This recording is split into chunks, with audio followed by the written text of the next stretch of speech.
Simon Property Group. I think I was right on this one.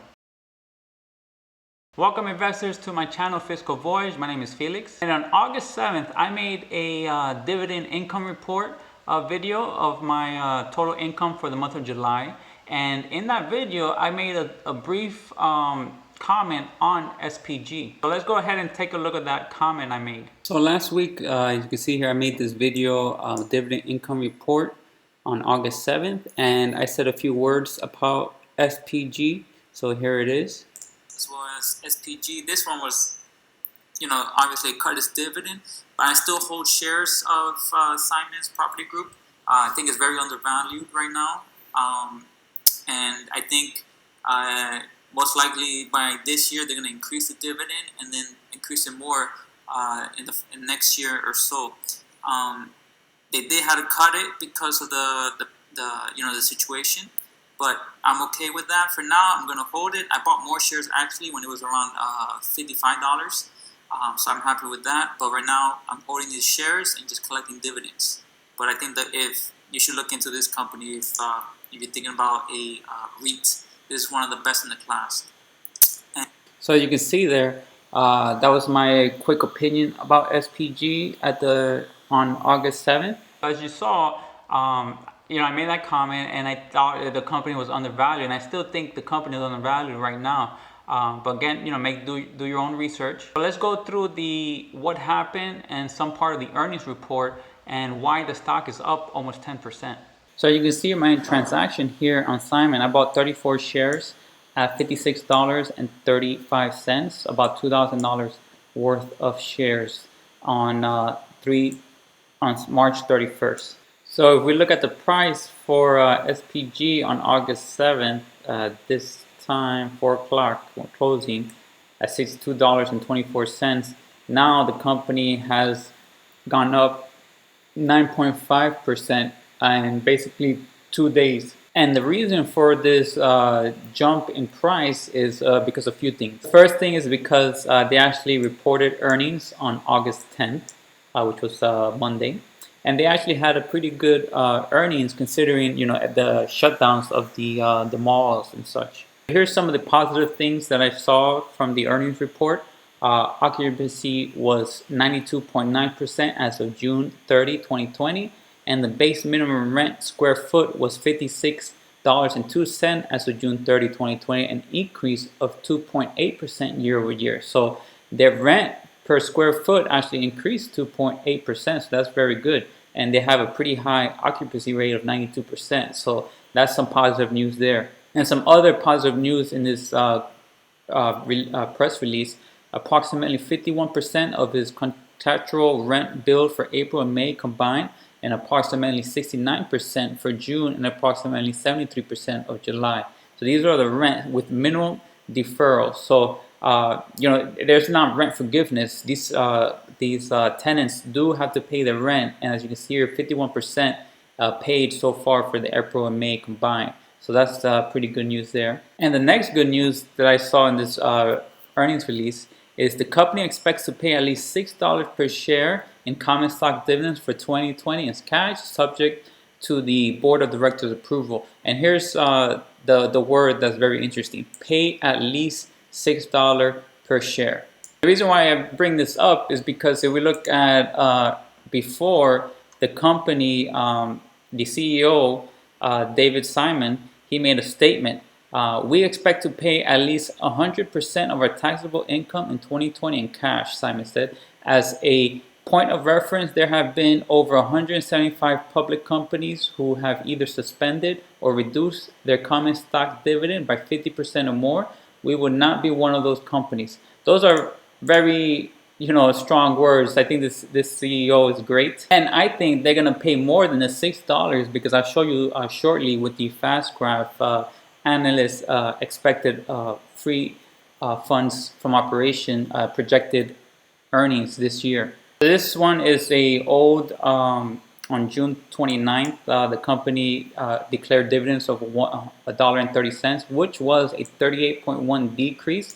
So Simon kept his word. He wasn't going to cut the dividend by more than 50%. So they only cut it by 38.1%. So with the first quarter dividend of $2.10 paid in February, and now $1.30, so he said at least $6 for the year. So that means two more $1.30 payouts. As you can see here in the earnings conference, he promised the company would not be one of those cutting the dividend by more than 50% or more.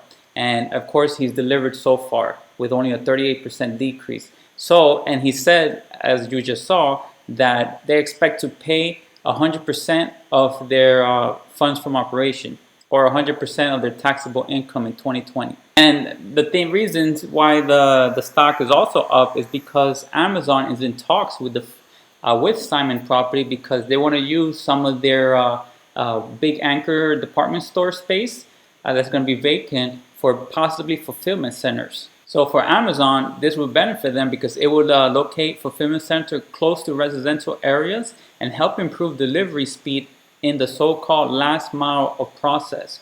So this is big for both Amazon and Simon Property, because JCPenney and Sears and big companies like that are closing stores.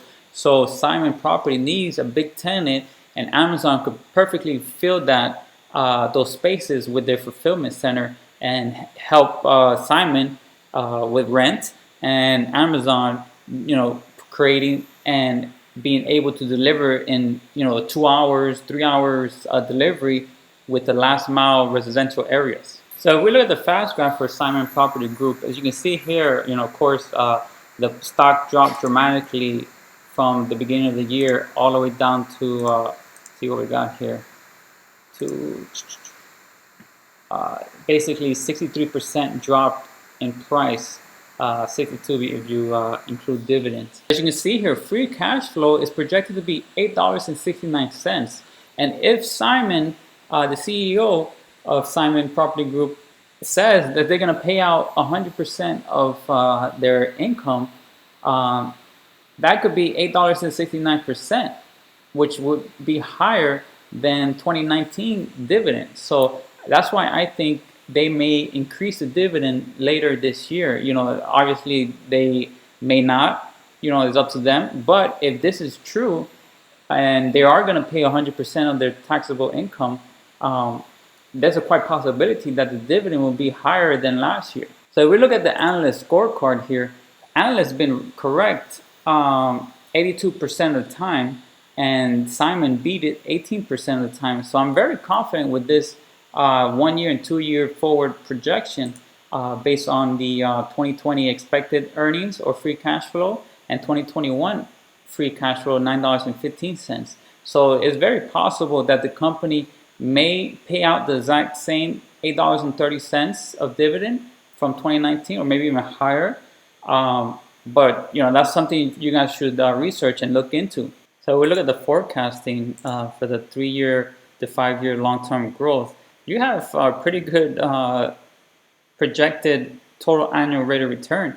Even if the company takes 3 years to get to maybe let's see here, an 8.7 price to adjusted free cash flow, you have a potential of total annual rate of return of almost 31%, which is outstanding. And if it was to go back to where it normally is historically, the company, let's look at the past 8 years. Historically, the company tends to have a price to AFFO of 18.2.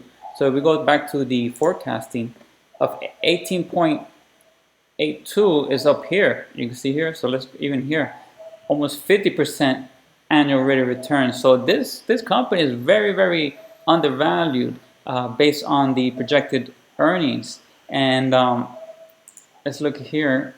As you can see here from earnings, so the estimates dropped 6 months ago. It was $11.26. 3 months ago, $9.77, and right now $8.69 for funds from operation. And you can see here for 2020, that's what's going to be $8.69. In 2021, $9.15.